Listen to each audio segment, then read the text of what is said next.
The harder you work on closing, the less successful you are at it.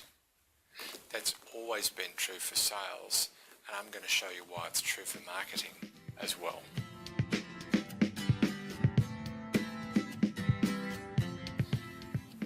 In a recent blog, I showed you why trying to make your funnel flow faster is folly. Apologies for the alliteration.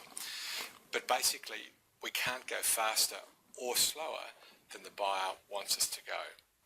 And I showed you why that was the case in a recent blog. In this blog, I'm going to show you why our focus shouldn't be on closing, but on opening.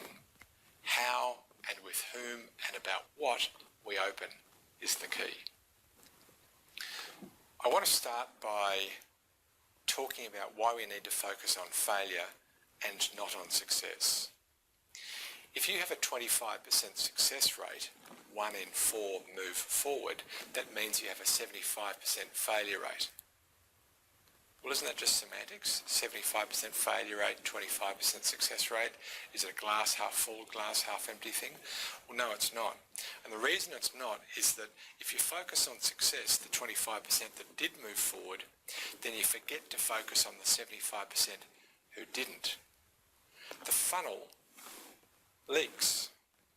And because it leaks, we need to do something with the leakage and get it back into the top of the funnel. So, I want to start by talking about leakage, not success rate. It's the inverse. 75% leakage is 25% success, but I'm going to talk about leakage. Now, is it better to leak early or leak late in the funnel? So imagine two funnels, two different companies perhaps. The first company has a 25% leakage rate in the top of the funnel and a 75% leakage in the bottom of the funnel. Now that might sound extreme, but 75% is a 1 in 4 closure rate, which frankly is what most B2B sales organisations enjoy. So we've got a 75% leakage in the bottom and 25% at the top. Let's look at a second company. They've got a 75% leakage at the top and only a 25% leakage in the bottom. Now both companies will get the same number at the bottom of the funnel compared to the top. Start with 100, you'll get the same number at the bottom in both scenarios. The second company sounds like it's got good sales, only a 25% leakage rate, but bad marketing, a 75% leakage rate. I'll argue it's got good both. Good marketing identifies who's going to leak late anyway and leaks them early. So I'd actually encourage the leakage to be high in the top of the funnel to prevent leakage in the bottom of the funnel. Of course, the trick is to work out who it is that we should leak. I'll come to that shortly.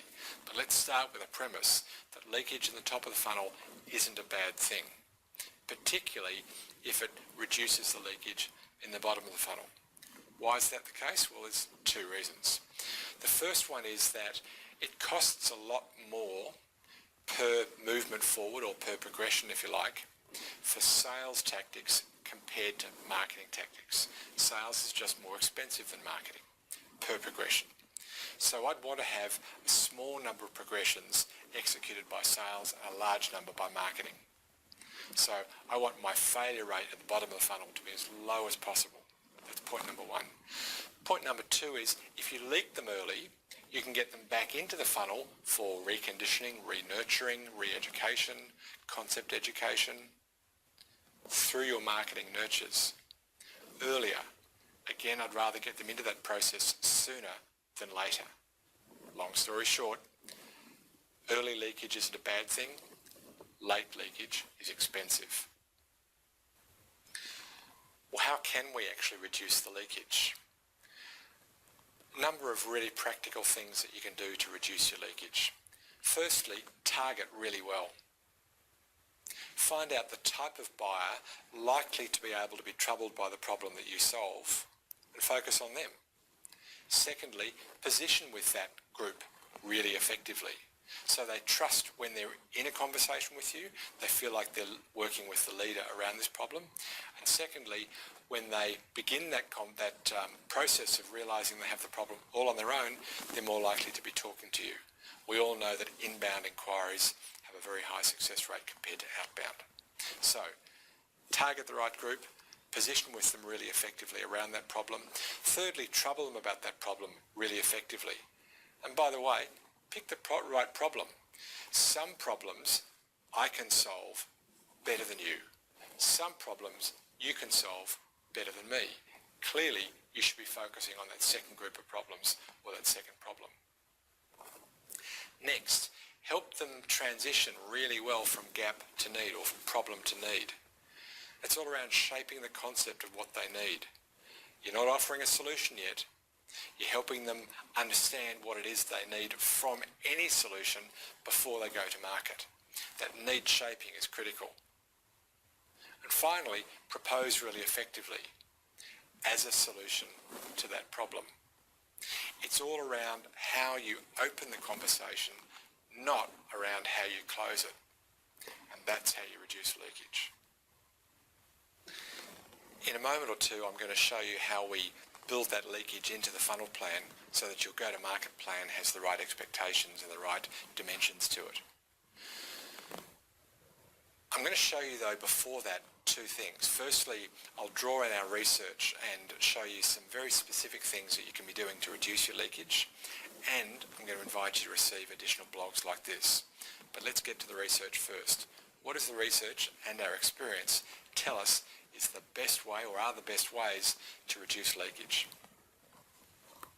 Start by focusing on a single problem, the one problem that you can genuinely become the best in the world at solving. Focus on that. When you've found that problem, identify the right group of buyers most likely to be impacted by that problem. There's simply no point in talking to buyers not likely to have that problem, or more likely to be troubled by other problems. Find the group most likely to be troubled by this problem, and that's who your target audience is. That's the first practical step. Secondly, increase your marketing training. We found in the research that businesses that increase their marketing training from the average of 3 days up to around 8 or 9 days increase the probability of their MQLs closing by 67%.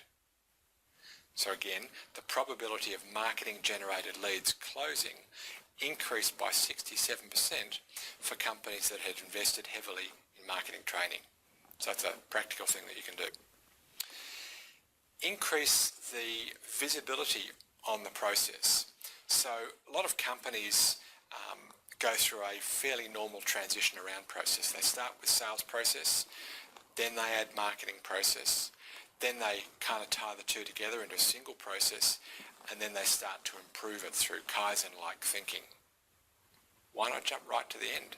Build a single process that sales and marketing both honour, and increase the visibility for marketing into that process. Why?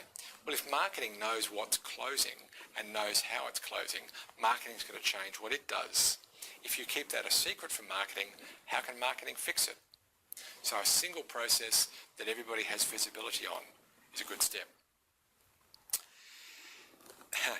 Naming, I spoke about this the other day in a recent blog, naming your CRM and marketing automation stages according to the buyer's journey is a big step. So you get your CRM or your marketing automation platform out of the box, and it's got stages that typically are doing stages or internal stages. Change that. First change them to, worst case, change them to your own stages. Best case, change them to stages that describe where the buyer's up to in their journey. As a buyer, I'm trying to get you from here to here. That's the kind of language that we want to see. So buyer-centric language. Things like positioned, meaning they have positioned me as a vendor in the category. Things like gap acknowledged, so that is the buyer has explicitly acknowledged the gap. I'll include a link on the blog that I did on buyer journey stages in the show notes.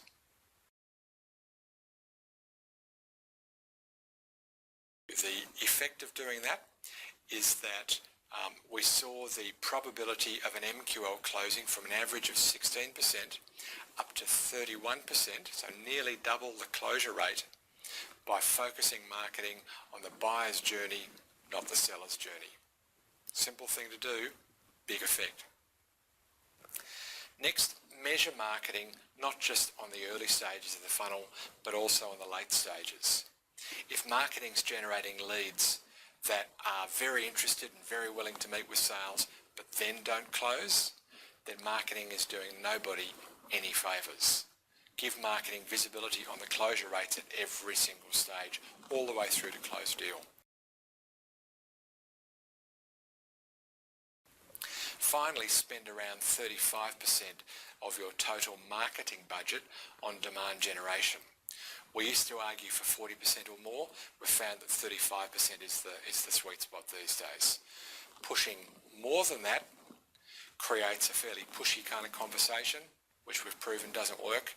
Doing less than that means that you might be positioned, but nobody's talking to you. 35% is the sweet spot. They're the practical steps I can offer to you based on our research and on our experience. Well, if you enjoyed this blog, then hopefully you'll enjoy others. Can I encourage now, if you haven't already done it, to go to mathmarketing.com/blog and to subscribe to the blog. There's two ways you can do it at that site, mathmarketing.com/blog. The first one is Funnel Vision Monthly, where you get a collection of all of the Funnel Vision blogs, the video blogs that we've done for the month.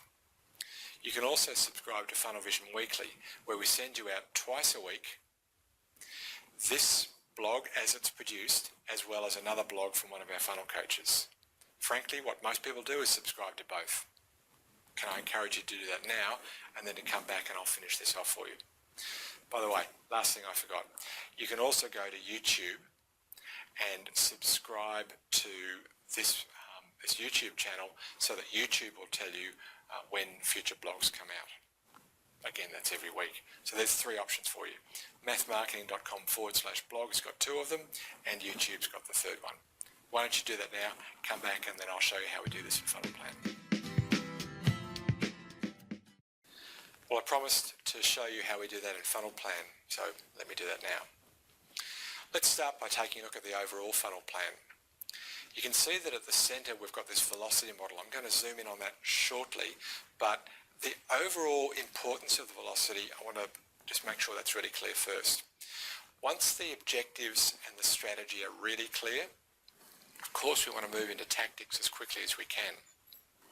But before we identify what tactics we're going to use for each stage in the journey, we need to understand two things.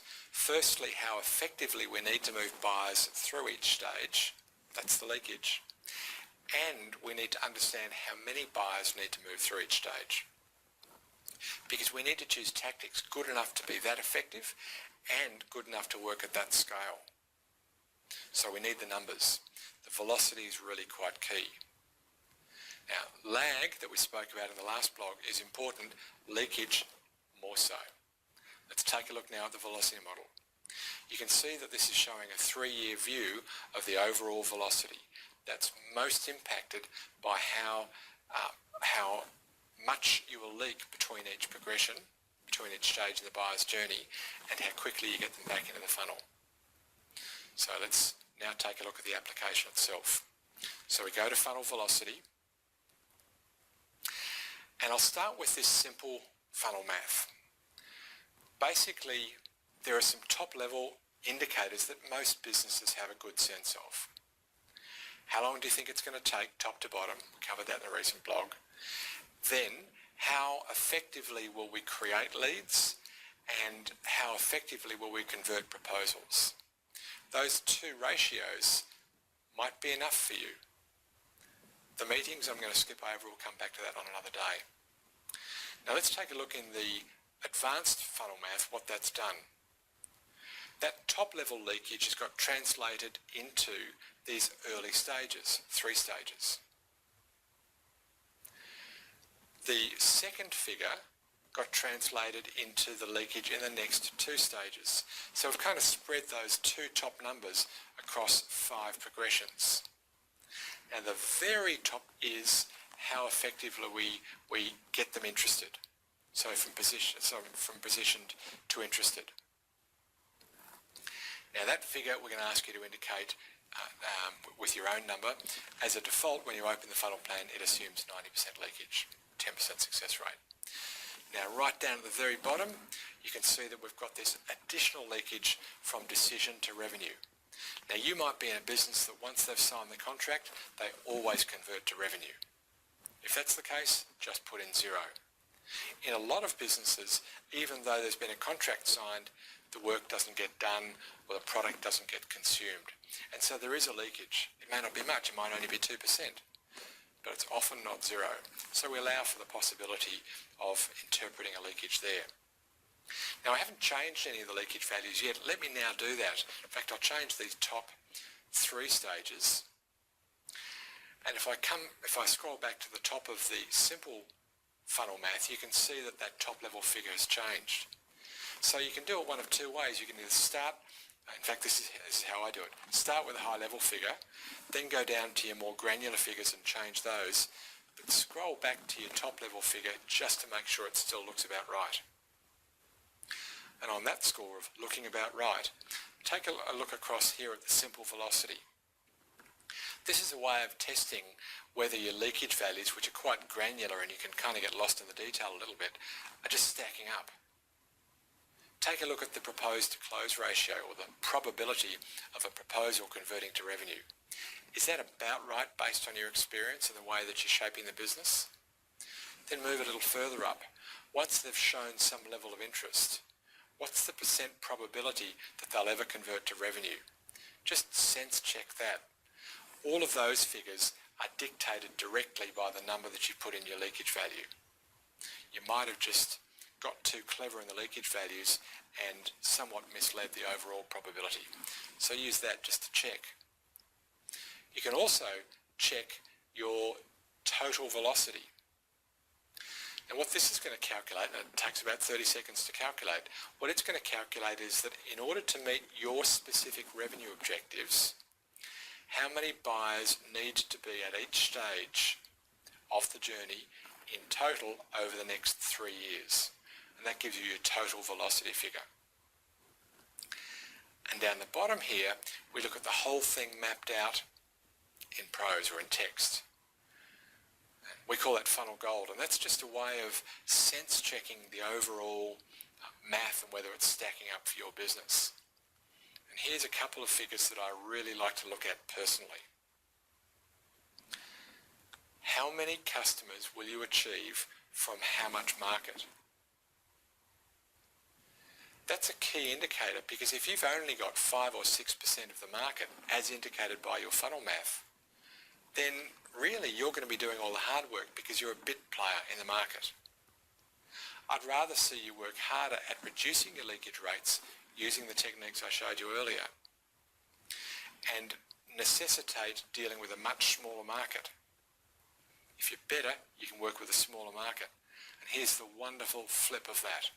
If you're working with a smaller, more targeted market, you will enjoy lower leakage rates. One's cause, one's effect, but they've kind of got this cyclical effect on each other. Long story short, focusing on a small market and trying to dominate that is a lot smarter than spreading your love too thinly.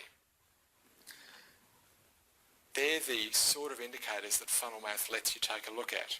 Start with the simple funnel math, spread it out in a slightly more advanced fashion across all of the stages in the journey, sense check the overall probability, sense check the total velocity for the next 3 years, and sense check your market depth.